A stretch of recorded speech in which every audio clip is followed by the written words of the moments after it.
할렐루야. 잘 지내셨습니까? 시술을 받고, 명절을 또 지내고, 그 와중에 또 이렇게, 저희 이제 담임 목사, 남구로의 담임 목사님 또 갑자기 바뀌시고, 뭐 이렇게 굉장히 뭐 분주하게 정신이 없이 지나간 것 같아요. 예, 이렇게 하루하루가 지나가다 보니까 벌써 2월 달이, 중순으로 흘러가는 것 같습니다. 정말 엊그저께가 22년도 연말이었던 것 같은데 금세 벌써 23년도 1월이 지나고 또 2월 달도 절반 가까이 지나가고 있습니다. 예, 아무쪼록 이렇게 또한 계절의 변화가 있잖아요. 날씨가 그래도 춥지만 따뜻한 온기가 느껴지기도 하고 또한 이렇게 봄이 오는 것을 우리 또 피부적으로 느낄 수 있는 것 같습니다. 힘들고 어려우신 분들은 이런 계절의 변화를 보면서 느끼면서 소망을 가지시고 우리들의 인생에도 봄이 올 것을 여러분 소망하시길 바라겠습니다. 기도하고 시작하겠습니다. 하나님 아버지, 우리가 또 하나님 말씀 듣기 원합니다. 하나님의 은혜 안에 거하기 원합니다. 돌봐주시고 아버지 역사하여 주시옵소서. 아버지 주님, 또한 우리가 말씀을 들을 때 하나님의 능력의 손길로 들어야 할 것을 듣고 깨달아야 할 것을 깨닫기 원합니다. 하나님께서 돌봐주시사 우리의 마음과 생각이 오직 주님에게만 집중하게 하여 주시고 아버지 분주하고 복잡한 우리의 삶 속에 오직 하나님의 은혜와 축복만이 넘치도록 임하여 주시옵소서. 모든 것 주 앞에 의탁하오며 예수님의 이름으로 기도드렸사옵나이다. 아멘. 자, 16장 한번 조금 시간이 지났지만 한번 보도록 하겠습니다. 열왕기상 16장은 북이스라엘의 왕들의 이야기입니다. 그런데 서로 죽이는 피해 현장입니다. 바하사가 여로보암의 자녀들을 죽이고 시므리가 바하사의 자녀와 지인들을 모두 죽입니다. 하나님의 법이 떠난 세상의 혼란을 그대로 보여주는 모습입니다. 시므리는 오므리에 의해 공격을 받는데 디르사의 왕궁, 그러니까 수도였죠. 디르사라고 하는 곳의 왕궁에 불을 지르고 본인도 그 안에서 죽습니다. 즉, 그러니까 자기가 갖지 못하면 남도 갖지 못한다라고 하는 그런 아주 교만과 이기적인 어떤 모습인 거죠. 오므리는 그래서 결국엔 디르사라고 하는 곳에서 사마리아로 수도를 옮깁니다. 그 왕궁을 짓는데 긍정적인 면으로 보면은 오므리는 나라를 빠르게 안정시키고 이웃 나라와 전쟁이 없는 평화의 시기를 가져옵니다. 하지만 그로 인하여 그것을 위해서 시돈의 이세벨과 아들인 아합의 정략 결혼으로 종교적으로는 타락이 심하였습니다. 산당에서 제사를 지내던 우상들을 사마리아 성읍에 신전을 세우기도 했습니다. 그러니까 여기까지 보면은 마치 하나님이 없는 것 같이 보이죠? 그러나 하나님은 살아계셔서 엘리야를 통하여 하나님의 뜻을 전하기도 하였고 그 내용이 우리가 오늘 볼 17장의 내용입니다. 자, 17장을 한번 그렇게 해서 보도록 하겠습니다. 크게 세 단락의 이야기로 이루어져 있습니다. 첫 번째 이야기는 엘리야의 출현과 가뭄입니다. 엘리야는 하나님의 말씀이 다시 있기 전까지 비가 오지 않을 것을 예언합니다. 그리고 그리 시냇가로 가서 까마귀가 가져다 주는 것을 먹고 시냇물을 마십니다. 두 번째 이야기는 사르밧 과부에게 가서 가뭄이 끝날 때까지 머무는 이야기입니다. 사르밧은 시돈에 있는 지역입니다. 즉 이방인의 집에 머물고 있었던 것입니다. 그곳에서 가뭄이 끝나기까지 밀가루와 기름이 떨어지지 않는 기적을 체험합니다. 세 번째 이야기는 사르밧 과부의 아들이 죽었다가 다시 살아나는 이야기입니다. 하나님은 이제 이스라엘이나 왕이 아닌 하나님의 사람에게 집중을 하고 계십니다. 자, 이제 이 세 가지 이야기가 나오는데 첫 번째 이제 엘리야의 출현입니다.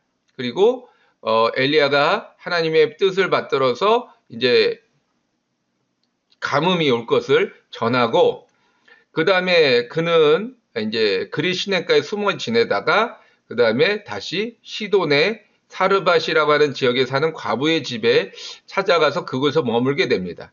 그런데 그곳에서 아들이 죽게 되죠. 또한 그것을 엘리야를 통하여 다시 살아나게 됩니다.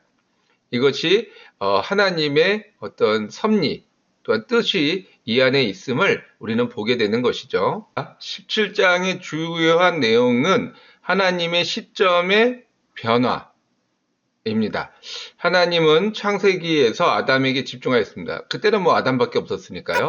그러나 타락으로 말미암아 아담과의 관계가 단절되었습니다. 심판 후에는 노아를 통하여 새롭게 하셨습니다. 그러나 바벨탑 사건으로 하나님과 인간관계는 더 멀어지고 말았습니다. 후에 아브라함을 선택하시어 아브라함의 후손을 선민으로 지정하셨습니다. 즉 인류 전체를 대상으로 하시다가 한 민족으로 줄이신 것입니다. 그러나 사사기에 와서 민족이 아닌 지도자에게 집중하셨습니다. 그리고 이제는 지도자에서 하나님의 사람으로 더 축소된 것입니다. 왜 그럴까요? 인류의 생각이 죄일 뿐 아니라 한 민족도 죄를 벗어날 수 없기 때문입니다. 이게 8장 21절에 이제 노아의 홍수 이후에 하나님께서 인간을 바라보실 때 나면서부터 생각이 약합니다 라고 말씀하고 있었기 때문에 하나님은 인류 전체를 구원하시고자 싶었습니다. 그래서 아담 이후로 노아를 통해서 새롭게 다시 또 재창조를, 그러니까 뭐라고 그럴까요? 재창조라기보다는 이제 새롭게 시작하는 이제 시조로서 노아를 또 선택을 하신 거죠. 비록 노아가 이제 아담의 후손이긴 했지만 노아를 통해서 정말 새롭게 시작하시기를 원하셨습니다. 근데 노아의 후손들이 바벨탑 사건을 통해서 하나님을 대적하게 되죠. 그러니까는 하나님은 그 민족을 흩어 놓으시고 그 다음에 다시 아브라함을 선택합니다. 아브라함을 통해서 그의 후손들을 이제 선민으로 선택을 하시는 거죠. 근데 결국엔 그 선민조차, 하나의 민족조차도 이제는 하나님의 뜻에 앞에 순종할 수 없는 그런 죄악 가운데 살게 되니까 하나님은 이제 인류 전체에서 한 민족에서 다시 지도자에서 이제는 엘리야라거나 하나님의 사람으로 점점 선택의 폭이 줄어들면서 집중하고 계시는 거죠. 그것이 지금 이 열왕기상 17장, 그러니까 왕이라고 하는 존재에서 이제 하나님의 선지자로 이와 같이 변화되고 있음을 보여주고 있습니다. 자, 내용을 한번 볼게요. 열왕기상 17장 1절 말씀입니다. 길르앗에 우거하는 자 중에 디셉 사람 엘리야가 아합에게 말하되 내가 섬기는 이스라엘의 하나님 야훼께서 살아계심을 두고 맹세하노니 내 말이 없으면 수년 동안 비도 이슬도 있지 아니하리라 하니라. 자, 그럼 길르앗은 어떤 곳이냐? 이제 지도를 통해서 보면 길르앗 산지라고 되어 있죠. 약 600m의 고원입니다. 물이 많고 방목하기에 좋을 만큼 초목과 수목이 잘 갖춰진 지역입니다. 그러니까 이 아래로 내려갈수록 기온이 높아지죠. 기온이 높아지면서 건조해지고 물이 많지 않은 지역이다 보니까 건조해지고 그 다음에 이렇게 광야나 사막으로 되어지기 때문에 오히려 고산지대일 경우는 오히려 날씨고 선선하고 또 물도 마르지 않기 때문에 물도 많고 거기에 당연히 초목과 수풀이 자랄 수 있는 여건이니까 아주 이렇게 좋은 여건을 가지고 있는 곳이죠. 근데 이렇게 풍부한 지역인 만큼 당연히 이 외침도 많았습니다. 예, 그래서 이방 종교, 더군다나 이 요단강 동편 쪽에 있다 보니까 그 이방 족속과 이 국경을 맞대고 있는 곳이에요. 그러니 이방 족속에서 보니까 저기는 푸르르고 물도 많고 뭐 나무도 많고 그러니까는 당연히 거기를 차지하고 싶겠죠. 그러니까 이제 공격도 많았습니다. 자, 그러다 보니까 그 이방 문화가 자꾸 이제 흡수되는 거예요. 들어오는 거죠. 우상 숭배가 또 심했습니다. 자, 그런데 이곳에서 누구를 불렀냐? 엘리야를 불렀다는 거예요. 자, 이 우상 숭배가 가득했던 곳에서 하나님의 사람이 탄생했다. 하나님의 사람이 선택받았다. 그러니까 얼마나 참 놀라운 하나님의 섭리입니까? 자, 우상 숭배가 가득했던 곳에서 하나님은 엘리야를 부르시고 가뭄에 대한 경고를 아합에게 전달하게 하신 것입니다. 그러니까 비옥한 땅에서 푸르른 땅에서 가뭄에 대한 명령을 내리신 거예요. 바다가 없는 곳에서 노아에게 배를 만들라고 방주를 만들라고 명령하시고 그다음에 본토 친척을 떠나서 낯선 땅으로 가서 거기에서 비로소 하늘의 별과 같은 자녀를 주리라고 하는 꿈과 소망을 허락하시는 그 하나님의 섭리와 손길이 오늘 이 엘리야가 살고 있는 길르앗 땅에도 그대로 임하게 되는 것이죠. 자, 그러면 많은 지역이 있는데 예루살렘도 있고 뭐 사마리아도 있고 또 뭐 그 외 베델도 있고 많은 그런 어떤 하나님의 도시들이 있는데 왜 하필 길르앗이냐라는 거예요. 자, 두 번째로는요. 왜 그 엘리야는 또 그리시네가와 까마귀를 통해서 하나님 역사하셨는가라는 거죠. 그다음에 하나님의 섭리로 이제 순종하며 따라왔는데 결국엔 그 시내가 마르게 되는 그런 이야기를 또 우리는 보게 되죠. 자, 앞서 본 바와 같이 길르앗은 거룩한 곳이 아니었습니다. 이방 민족과 국경을 맞대고 있어서 침입도 잦았고 이방 신에 대한 우상 숭배도 심했습니다. 길르앗 출신도 아닌, 그러니까 디셉이라고 하는 출신이죠. 엘리야가 왜 길르앗에서 거주했을까요? 길르앗은 비옥한 땅이었습니다. 엘리야가 무축을 했는지 우리는 알 수 없습니다. 성경에 나와 있지 않아요? 그러나 길르앗이라고 하는 곳에 거주했다는 것은 엘리야도 결국에는 어떤 그런 비옥한 땅의 그런 혜택을 누리기 위한 삶의 목적이 있었다는 거죠. 자, 그런데 거기서 하나님께서 엘리야를 부르신 것입니다. 그러니까 이 뭐라 그럴까요? 이게 타락한 땅에서 하나님의 부르심을 받은 사람들의 공통점은 오히려 더 순수하게 하나님을 믿는 그런 모습이 있죠. 우상 숭배의 도시 하란에서 우르죠. 우르에서 이제 하란으로 먼저 옮기고 하란에서 다시 가나안 땅으로 옮기는 아브라함의 그 순수한 믿음 우리는 볼 수 있죠. 온갖 조롱과 핍박 속에서도 꿋꿋하게 방주를 짓는 그 노아의 순수한 믿음. 예. 그 노아의 시대 때 타락으로 인하여 심판을 받아서 물론 심판받아서 다 죽을 정도로 그만큼 이렇게 어둠의 시기에 빛이 더 빛나듯이 그런 어떤 길르앗에서 엘리야라고 하는 그런 어떤 사람의 모습이 더 빛날 수밖에 없는 거죠. 자, 로마서도 마찬가지입니다. 타락의 땅인 고린도에서 로마서가 기록되었다라고 하는 것은 이게 굉장히 어폐가 있는 상반된 내용을 보여주고 있는 거죠. 그것 자체가 기적입니다. 자, 어둠 속에서 빛이 더 빛나듯이 우상 숭배 속에서 엘리야가 빛으로 부르심을 받은 것입니다. 자, 그러면 이제 까마귀 왜 하필이면 그리시네가고 까마귀였는가? 까마귀는 노아의 방주 때부터 부정한 짐승으로 분류되었습니다. 그렇죠? 까마귀가 그 방주에서 이제 까마귀가 그만큼 지혜롭기 때문에 내보낸 것 같아요. 그만큼 지혜로운 새이기 때문에 까마귀를 보냈는데 안 돌아오죠. 뭐 이제 뭐랄까요? 그 속설이라고 할까요? 뭐 이렇게 내려오는 말에 의하면 까마귀가 죽은 사람들의 눈을 파먹기 위해서 안 돌아왔다 이런 얘기가 있기도 하는데 뭐 어쨌든 안 돌아옵니다. 예, 그래서 까마귀는 어쨌든 부정한 짐승으로 분류되죠. 하지만 본문에서는 엘리야에게 먹을 것을 가져다주는 하나님의 도구로 쓰임 받습니다. 마치 길르앗에서 엘리야가 부르심을 받은 것처럼 까마귀도 부정한 가운데 쓰임 받는 존재가 존재가 된 것입니다. 이것은 우연을 배제한 하나님의 전적인 주권임을 표현하고 있습니다. 그러니까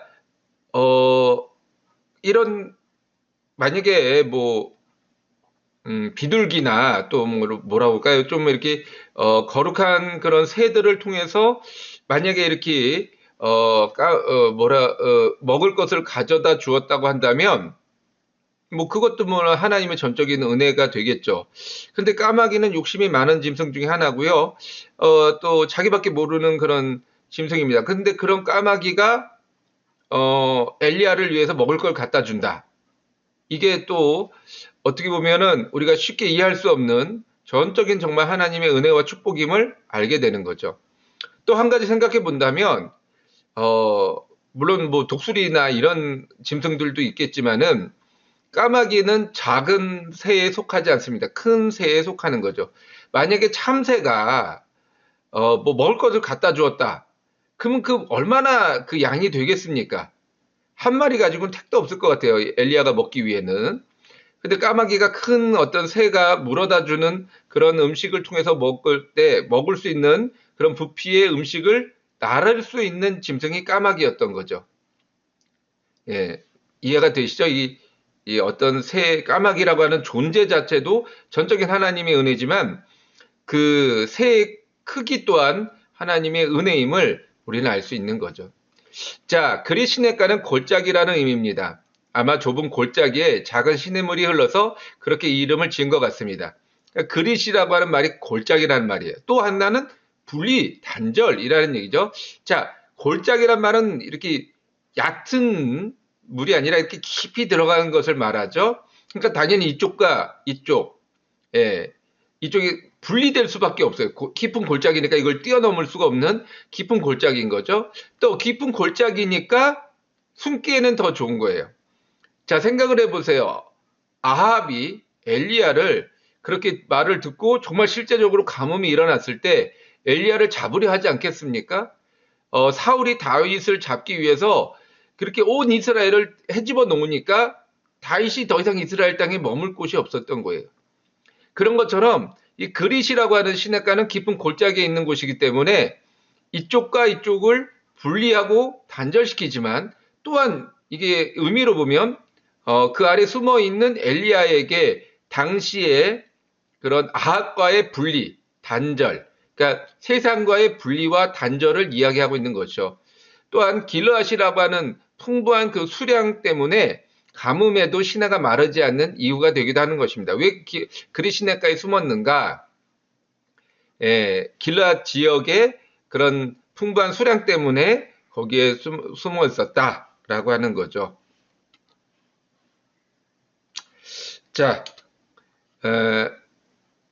또 세 번째 질문이 시내가 마르니나라는 질문인데, 그럼에도 불구하고 결국엔 시내가 마르게 되죠. 가뭄이 오래되니까 마를 수밖에 없는 상황이 되는데 하나님의 뜻 앞에 순종한 엘리야가 아니 광야에서 샘물을 내게 하시는 분이 엘리야가 먹을 물조차 준비하시지 않으셨는가라는 걸 우리는 생각하게 되는 거죠. 그리고 하나님의 명령에 순종해서 간 그리시네가인데 결국엔 물이 말랐다. 이거는 정말 이해가 되지 않는 모습이라는 거죠. 하나님의 능력이 부족해서도 아니고 하나님의 손이 짧아서도 아니고 하나님의 뜻이 있기 때문에 그렇다라고 하는 거예요. 왜 그 시내가 말랐느냐. 그러니까 우리들의 삶에서 어떤 물질적인 물이 마를 수도 있습니다. 영적인 물이 마를 수도 있습니다. 건강의 물이 마를 수도 있습니다. 어떤 여러 가지 문제에 그러니까 우리들의 삶의 형통에 물이 마를 수 있어요. 왜 그러느냐? 하나님의 뜻이 있다는 거예요. 하나님의 계획이 있다는 거예요. 자, 우리가 지금 이 코로나 시대를 지나왔죠? 이제 조금 이제 스쳐 지나가고 있는 것, 이제 마무리되어져 가는 과정인 것 같은데, 이 코로나를 겨우 견뎠더니 또, 불황이 온다, 이런 어떤 얘기들이 있고, 어려워진다라는 얘기가 있어요. 자, 코로나 시대 때 혹시 삶의 큰 변화를 경험하신 분, 직장에서 그만두었거나 사업을 그만두거나 장사를 그만두거나 여러 가지 건강 때문에 또 힘들어하거나 이랬던 분들,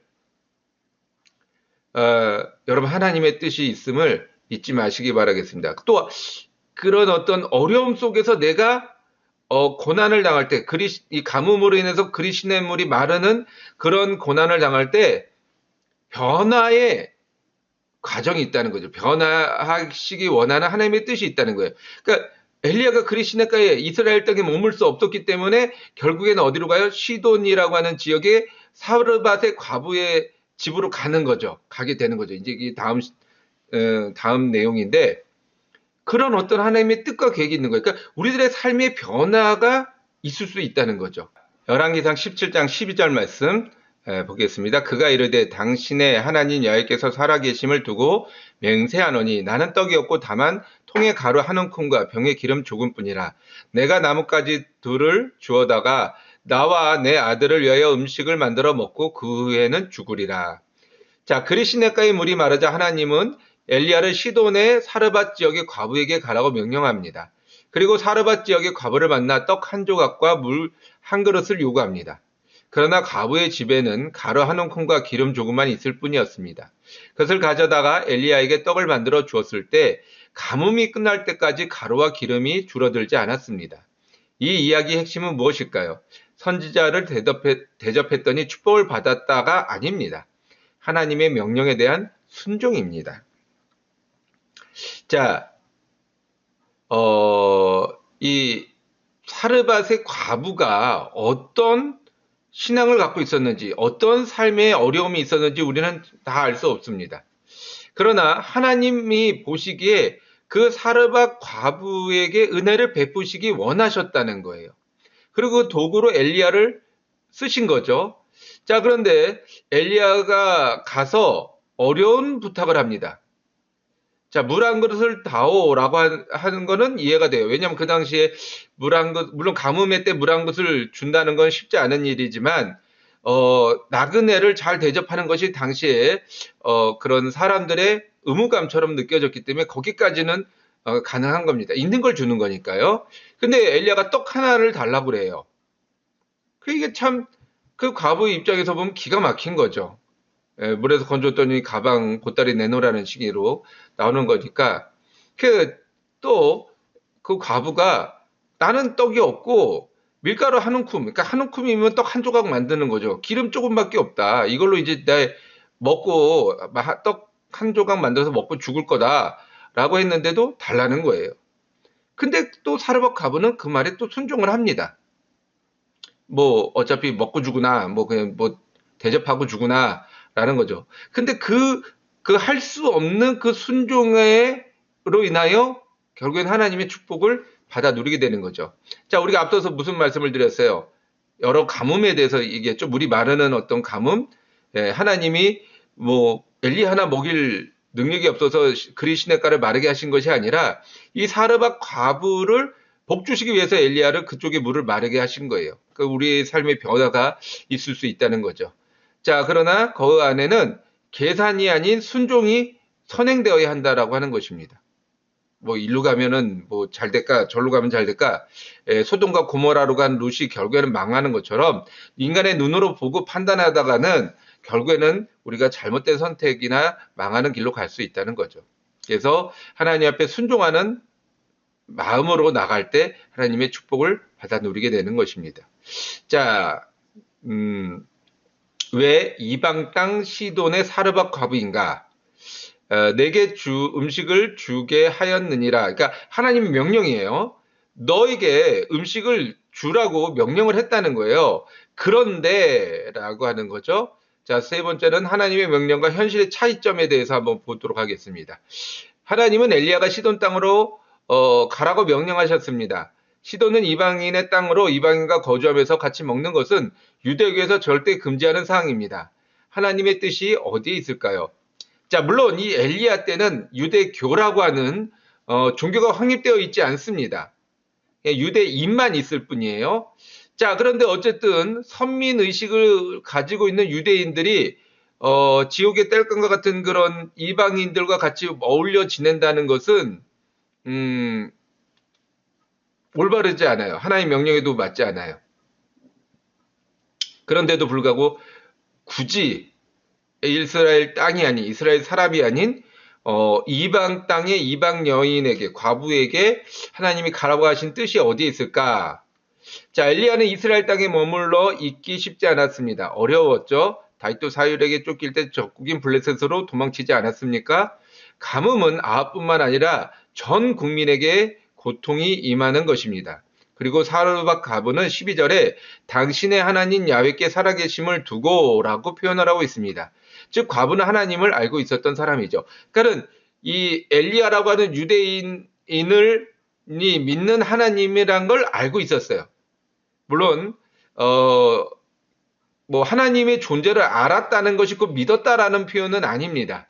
그러나 그만큼 이 과부는 하나님에 대한 존재를 알았고 또 엘리야라고 하는 사람이 어떤 사람이고 엘리야에게 어떻게 말을 해야 되는지를 잘 알고 있었다라고 하는 거예요. 그것을 통해서 지금 하나님의 이 사르밧 과부를 선택하신 것이 아니겠느냐라고 우리는 추측을 해볼 수 있습니다. 다윗도 블레셋 땅에 갔을 때 그 왕이 주는 음식에서 같이 먹고 마시지 않습니까? 그런 걸 보면은 아직은 유대교라고 하는 것이 확고히 공립되지는 않았다는 거예요. 자, 그럼에도 불구하고 이방 여인에게 가서 기거한다는 것은 상당히 부담스러운 이야기죠. 엘리야에게 보면은. 자, 그럼에도 불구하고 엘리야는 순종했다는 것이고 그 과부도 순종했다는 거예요. 자, 결국에 이제 나중에 과부가 또 하나님을 높이고 찬양하게 되죠. 자, 그런데 그 엘리야는 하나님은 엘리야에게 미리 준비되어 있는 것처럼 말씀하셨습니다. 그런데 막상 과부를 만날 때 전혀 준비가 되어 있지 않았습니다. 하나님의 말씀과 현실의 괴리감을 느끼는 부분이 우리가 많이 느끼는 부분이잖아요. 하나님께서 다 이루었다라고 했는데 현실은 아무것도 이루어진 게 없어요. 그리고 세월이 가도 이루어질 기미가 보이지 않는 거예요. 그럼 도대체 하나님의 말씀을 내가 받은 것은 잘못 받은 것이냐? 또는 하나님이 뭐라고 그럴까요? 이렇게 그러니까 안 계시다는 것이라는 표현은 너무 과할까요? 그러니까 내가 들은 게 잘못됐거나 하나님의 말씀이 틀렸거나 뭐 이렇게 우리는 또 느낄 수밖에 없는 거죠. 자, 응답은 거저 주어지는 것이 아닙니다. 이미 엘리야는 까마귀의 기적을 체험했습니다. 그리고 이제는 기적을 만들어가는 것입니다. 온전한 기적은 하나님의 능력과 우리의 순종이 합하여 완전해지는 것입니다. 하나님의 뜻과 엘리야의 말에는 차이가 있습니다. 하나님은 과부에게 명령하여 내게 음식을 주게 하였느니라고 말씀하셨는데 엘리야가 만난 과부는 오히려 빈털터리에 가까웠습니다. 그런 과부에게 엘리야는 채워질 것을 선포하였습니다. 기적은 만들어가는 것입니다. 하나님의 뜻을 알았다면 순종으로 완성해가는 것입니다. 하나님은 이미 과부에게 음식을 주게 하였느니라, 그러니까 마치 준비되어 있는 것처럼 말씀하셨어요. 근데 막상 엘리야가 만난 과부는 뭘 준비되어 아무것도 없고 다 이제 진짜 먹고 죽자, 이거 남은 조각 한 조각 먹고 죽자, 이런 어떤 상황인 거죠. 엘리야 입장에서 보면 굉장히 당황스러울 수밖에 없지 않습니까? 저는 이렇게 숫기가 없다 보니까 이런 경우는 그냥 정말 도망쳐 버릴 것 같아요. 그런데 엘리야는 어떻게 해요? 하나님 말씀하지 않았어요? 기름병이랑 그 밀가루 통이 뭐 채워질 것이다 말을 하지 않아요. 근데 엘리야는 그 하나님의 명령, 너에게 먹을 것을 음식을 주게 하였느니라고 하는 그 명령을 받고 자기가 말을 하는 거죠. 나에게 떡을 줘라. 그러면 너에게 밀가루통과 기름병에 그것이 끊이지 않을 것이다 라고 얘기를 하는 거예요. 저는 이 부분이 엘리야의 생각이라고 저는 보여집니다. 엘리야의 하나님이 내게 이런 말씀을 주셨는데 그러면 어떻게 이루어 갈 것이냐, 이렇게 될 것이다 라고 저는 엘리야의 어떤 생각으로 말을 했다라고 저는 보여집니다. 자, 그런데 정말로 하나님은 그 말씀대로 이루어 가시는 거예요. 왜냐하면 하나님의 뜻을 이루어가는 엘리야의 방법에 하나님이 동참하시는 거죠.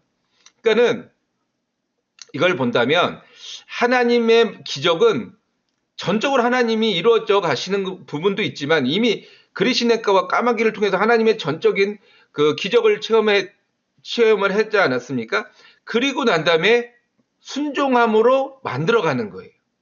그러니까 인간의 어떤 뭐 때로는 지혜도 필요하고요, 어쨌든 능력도 필요하고요, 어쨌든 뭐 인간의 어떤 그런 것들이 다 필요한 것으로 통해서 완성되어져 가는, 이것입니다. 그러니까 믿음이 없는 자에게, 우리가 초신자일 때는 하나님의 전적인 은혜로 기적을 우리가 누리기만 했다면 이제는 우리가 기적을 동참하는, 참여하는, 또 만들어가는 그런 사람들이 되어야 할 것입니다. 자, 이제 세 번째 마지막인데요. 22절에서 23절, 이게 아들의 죽음의 이야기죠. 야훼께서 엘리야의 소리를 들으심으로 그 아이의 혼이 몸으로 돌아오고 살아난지라. 엘리야가 그 아이를 안고 다락에서 방으로 내려가서 그의 어머니에게 주며 이르되 보라 내 아들이 살아났느니라. 자, 이해하지 못할 또 하나의 사건이 일어납니다. 엘리야가 거주하고 있는 집의 아들이 죽은 것입니다. 과부는 엘리야를 정성껏 공개했습니다. 섬겼다는 거죠. 즉 아낌없이 최선을 다했습니다. 그도 그럴 것이 이 떡 한 조각 겨우 만들 분량을 가지고 뭐 내가 먹고 죽으나 저 사람 대접하고 우리가 죽으나 똑같으니까 그 사람을 대접을 했어요. 하나님의 말씀을 듣고 순종하면서 그대로 행한 거죠. 그랬더니 정말로 밀가루 그릇과 떡 반죽이 기름병이 끊이지 않아요. 그러니까 당연히 최우선으로 엘리야를 섬길 수밖에 없는 거죠. 자, 그런데 갑작스럽게 아들의 죽음은 과부의 유일한 희망을 무참히 짓밟는 행위가 됩니다. 그러니까 당시에 어느 지역이든지 아들은, 그러니까 남자만이 권한이 있었어요. 그러니까 그 아들은 과부에게 있어서 소망이죠. 내 미래고 내 소망이고 나의 전부가 되는 거죠. 그런 아들이 죽었다라고 하는 것은 나의 미래가 없어졌고 나의 소망이 사라졌고 내가 굉장히 힘들어질 수밖에 없는 상황이다라고 하는 것인데, 이게 과연 엘리야랑 상관이 있다라고 할 수 있겠는가라는 거죠. 자, 비록 엘리야와 상관이 없다 할지라도 엘리야로서는 적지 않게 당황이 될 수밖에 없습니다. 계속 과부는 엘리야에게 원망과 탄식을 쏟아냅니다. 그러나 하나님은 반전을 준비해 놓으시고 계셨습니다. 자, 우리들의 인생에도 이런 하나님의 반전을 경험해 보시기 바라겠습니다. 자, 어떻게 했는가? 자, 이 말씀 속에서 우리가 봐야 될 게 왜 아들이 죽었는가라는 거예요. 가장 좀 근본적인 질문이죠. 왜 아들이 죽었을까? 자, 두 번째로 여인의 절규. 당연히 아들이 죽었으니까 절규를 할 수 있지만 그게 엘리야를 통해서 죽은 것은 아니잖아요. 엘리야가 뭐 잘못해서 엘리야가 실수해서 그 아들이 죽은 것은 아니잖아요. 그런데 왜 엘리야에게 절규를 하고 있는가? 그다음에 마지막에 24절 말씀에 이제야라고 하는 표현이 나옵니다. 그 의미가 무엇인가? 자, 아들이 죽은 것은 성경에서 종종 등장합니다. 가장 가까운 죽음은 출애굽의 죽음입니다. 모세가 바로를 압박하면서 10가지 재앙을 내리는데 그 마지막 재앙이 장자의 죽음입니다. 그러나 이스라엘은 죽음의 고통으로부터 넘어가게 되는 유월을 하게 되는 거죠. 그 결과 이스라엘은 400년 노예의 삶에서 자유를 얻게 됩니다. 신약에서는 나사로의 죽음이 있었고 나인성 과부의 아들이 있었습니다. 그러나 이들은 다시 그러니까 생명을 얻었습니다. 즉 하나님이 함께하는 죽음은 생명으로 이어지게 됩니다. 그래서 다윗과 밧세바의 장자는 다시 살아나지 못했습니다. 자, 여러 이야기를 지금 막 같이 썼는데요. 출애굽 당시에 가장 큰 재앙 그리고 결정적인 재앙이 뭐였어요?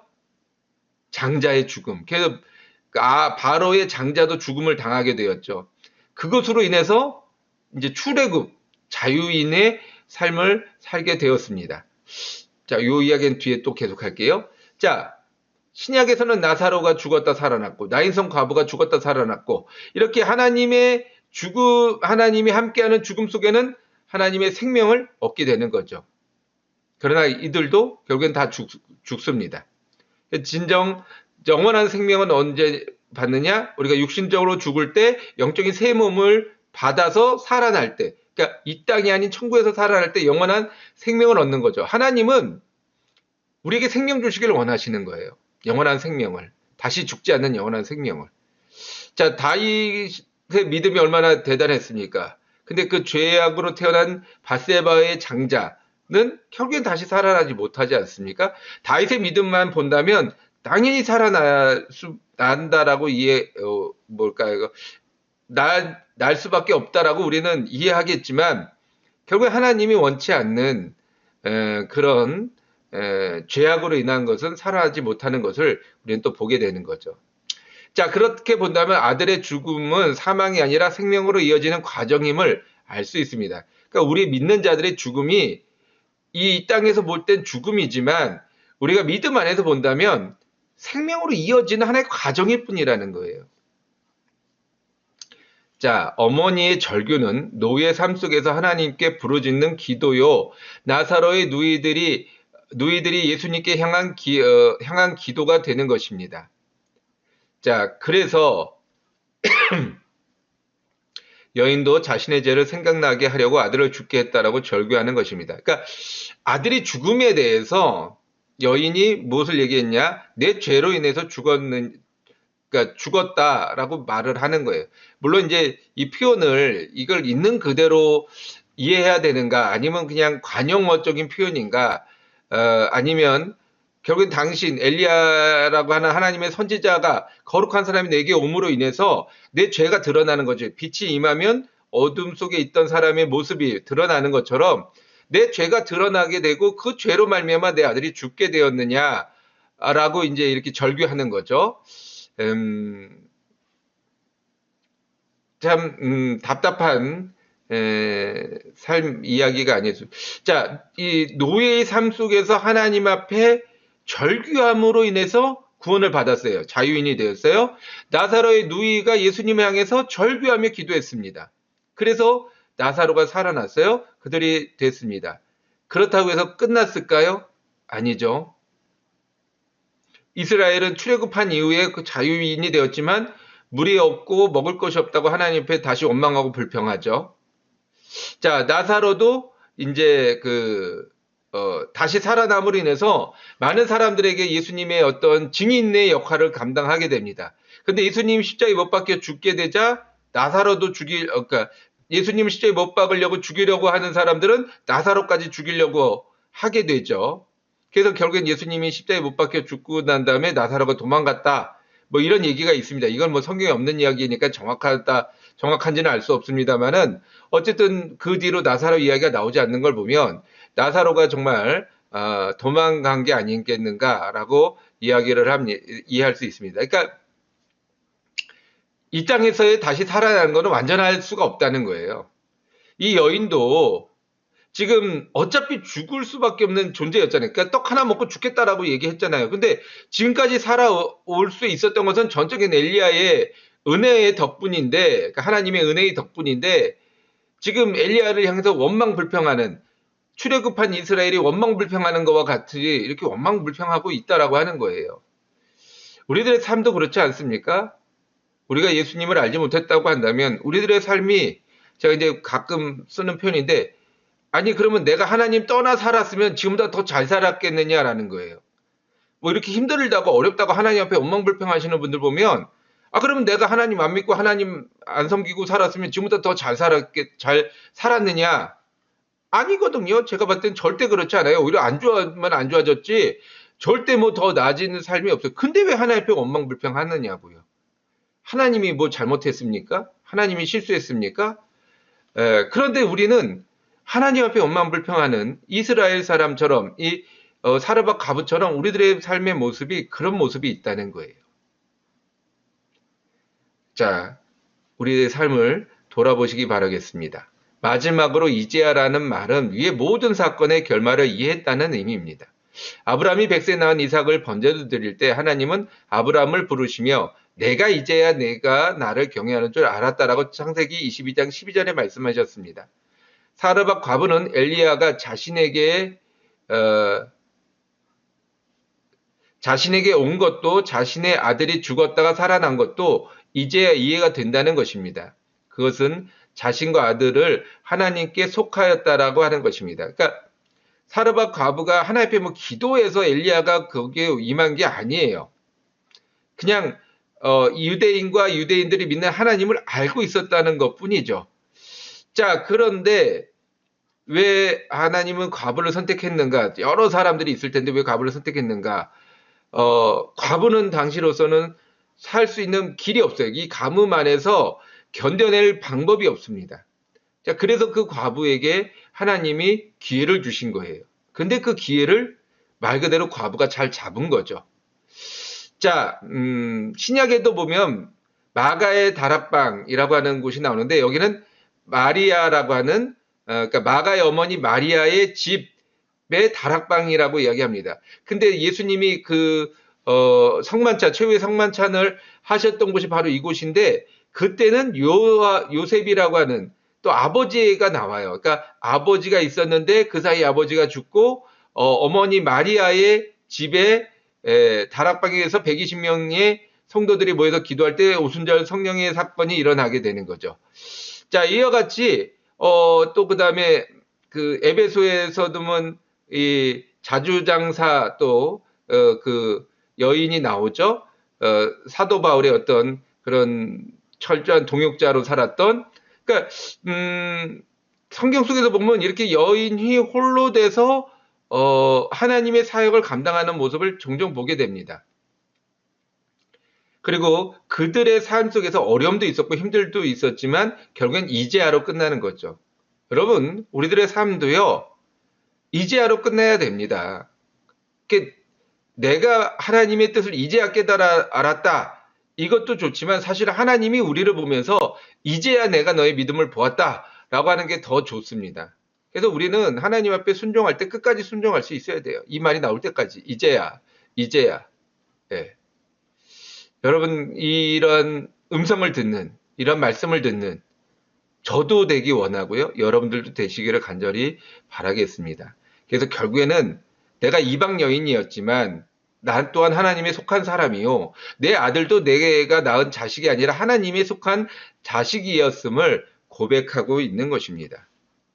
자, 17장을 마무리하겠습니다. 열왕기상 17장은 엘리야의 관점에서 본다면 비가 오지 않는 동안 사르밧 과부의 집에서 머물게 됩니다. 하지만 과부의 입장에서 본다면 처음에는 불청객과 같이 느껴질 것입니다. 하지만 엘리야로 인하여 자신과 아들이 가뭄의 죽음에서 벗어날 수 있었습니다.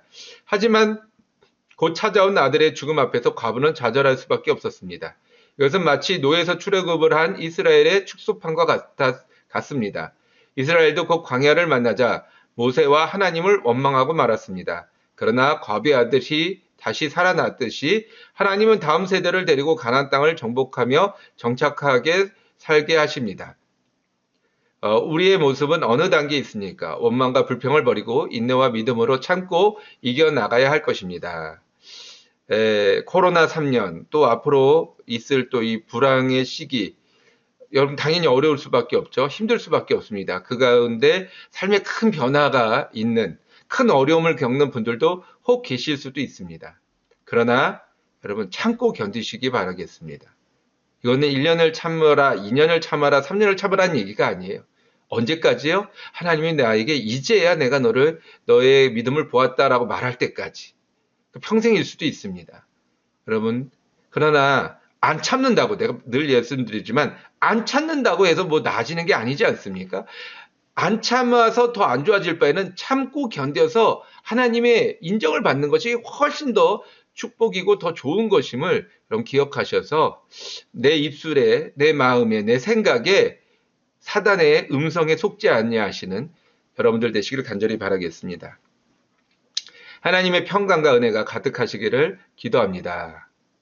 자, 저는 정말 시술이 끝나면 팔짝팔짝 뛰어다닐 줄 알았어요. 그랬더니 3개월 동안 약을 먹으면 회복해야 된다라고 하더라고요. 아직도 좀 약을 먹고 있습니다만은 많이 좋아지고 있습니다. 보시다시피 훨씬 예전보다 더 좋은 모습으로 보여드리는 것 같아서 참 감사하고요.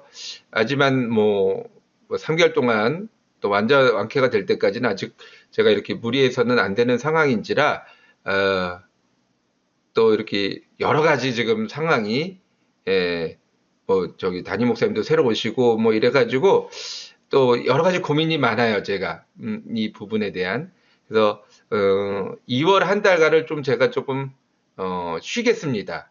죄송합니다. 뭐 하지도 않으면서 자꾸 쉰다고 그래서 죄송한데 그래서 3월 1일 날 3월 첫째 주에 3월 1일이라고 또 못 박으면 또 제가 거짓말을 할 수 있기 때문에 거짓말이 될 수 있기 때문에 3월 첫째 주 안에 다시 찾아뵙도록 하겠습니다. 작은 변화가 있을 수 있습니다. 그러나 말씀은 계속됩니다. 기도하시겠습니다. 하나님 아버지, 우리가 이 열왕기상 17장 말씀을 통하여 하나님의 뜻을 다시 한번 생각하게 됩니다. 이스라엘 땅이 아닌 이방 땅에 있는 과부를 구원해 주시기 위하여 엘리야를 그곳으로 보내시고 또한 그곳에서 그 과부들이 가뭄을 이길 수 있도록 과부 아들이 가뭄을 이길 수 있도록 주님 도와주신 하나님. 그러나 그들이 어려움과 고난을 당할 때 하나님께서 그들에게 오히려 더 생명을 주심으로 오히려 살아계시고 역사하신 하나님을 나타내고 보여주셨습니다. 힘들고 어려운 지금 이 시간에 우리가 하나님을 의지합니다. 하나님을 바라보며 나갑니다. 과부를 찾아온 하나님처럼 우리들에게도 찾아오셔서 우리들의 삶을 돌봐주시고 책임져 주시옵소서. 또한 그 가운데 어려움과 고난을 당할 때 인생의 큰 변화를 느낄 때 아버지 우리가 원망하거나 불평하지 말게 하여 주시고 끝까지 믿고 의지하는 그래야 하나님으로부터 이제야라고 하는 말을 듣는 우리들이 될 수 있도록 주님 도와주시옵소서. 주님 우리들의 연약함을 아시오니 주님 홀로 영광 받아 주옵시고 찬양 받아 주시옵소서. 예수님의 이름으로 감사하며 기도리었사옵나이다. 아멘. 할렐루야. 감사합니다. 건강하시고요. 3월 첫째 주에도 뵙겠습니다.